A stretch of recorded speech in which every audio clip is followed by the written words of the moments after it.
All right, what's up? Happy Friday. I'm running late because it's Desi's birthday. We're having a birthday party. But I thought I could take a second here to tell you my three favorite quotes. This was a tough challenge for me because I'm not really much of a quote guy. So I appreciated the opportunity to reflect on some wisdom that is important and meaningful to me. So we're gonna just go through my three favorite quotes real quick, with the caveat that like I just said, I'm not really a big quote guy. I like a lot of stuff that a lot of other people say. So here we go. First quote. It's a lyric from Jay-Z's classic diss track on Nas Takeover from his album The Blueprint. I actually say this all the time. This has been like my whole ethos in grad school. Jay-Z says, "A wise man told me don't argue with fools because people from a distance can't tell who is who." And especially in the second half of my time at Wayne State, it became very necessary to let other people just kind of go off and do their own silly stuff, which would allow me to stay focused, keep my eye on the ball, as it were, work on my dissertation, work on my exams and stuff, be applying to those jobs and whatnot. So Takeover by Jay-Z, a lot of good wisdom in this track. Also a lot of good mean disses on Nas. Can't recommend it enough. Second quote. This is a silly one, so I have to explain it. But there are infinitely quotable lines in Jack Black's classic film, The School of Rock. But I really like the scene when he says, "Those that can't do teach, and those that can't teach gym." And I got this movie as a gift for my eighth grade graduation. Shouts out to my parents for that. A real vote of faith. And obviously, I disagree with the joke that Jack Black is making in this scene, but I do agree with the spirit of it, which is that teaching is kind of something that's taken for granted in our society. And obviously, the moral of the movie School of Rock, spoiler alert for a movie that came out like 19 years ago, but the moral is that this guy doesn't really take anything seriously, and then he's put in this situation where he has to be a teacher, he has to be a role model of these children, and it really activates in him this new level of self-seriousness, this new level of care that he has, not only for the people around him but also for himself. And I really try to embody the goodness and the empathy that the Jack Black character in School of Rock has, and that's actually been something that I think about a lot in my own teaching.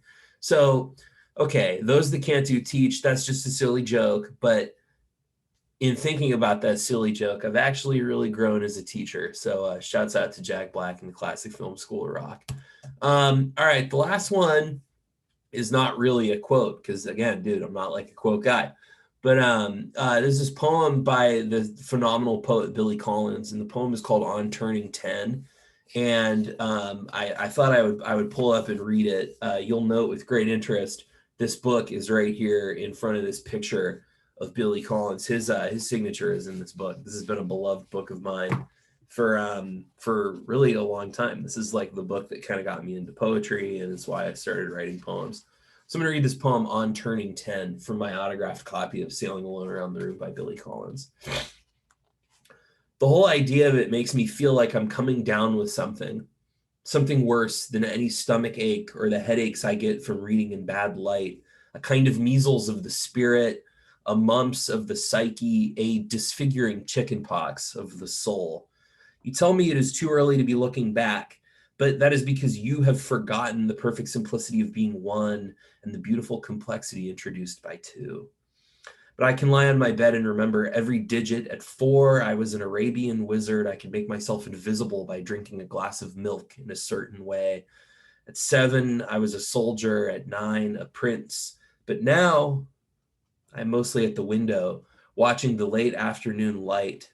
Back then, it never fell so solemnly against the side of my treehouse, and my bicycle never leaned against the garage as it does today, all the blue, dark speed drained out of it. This is the beginning of sadness, I say to myself as I walk through the universe in my sneakers. It is time to say goodbye to my imaginary friends. Time to turn the first big number. It seems like only yesterday I used to believe There was nothing under my skin but light. If you cut me, I would shine. But now when I fall upon the sidewalks of life, I skin my knees, I bleed.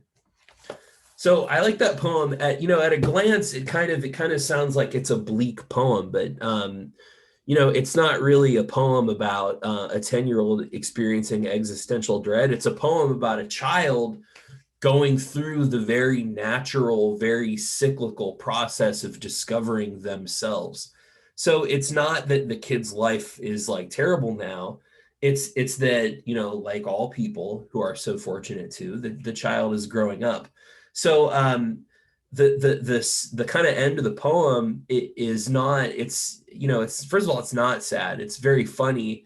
And it's like a loving recreation of the way that young people are melodramatic. So in kind of having this, like, when I fall upon the sidewalks of life, I skin my knees, I bleed.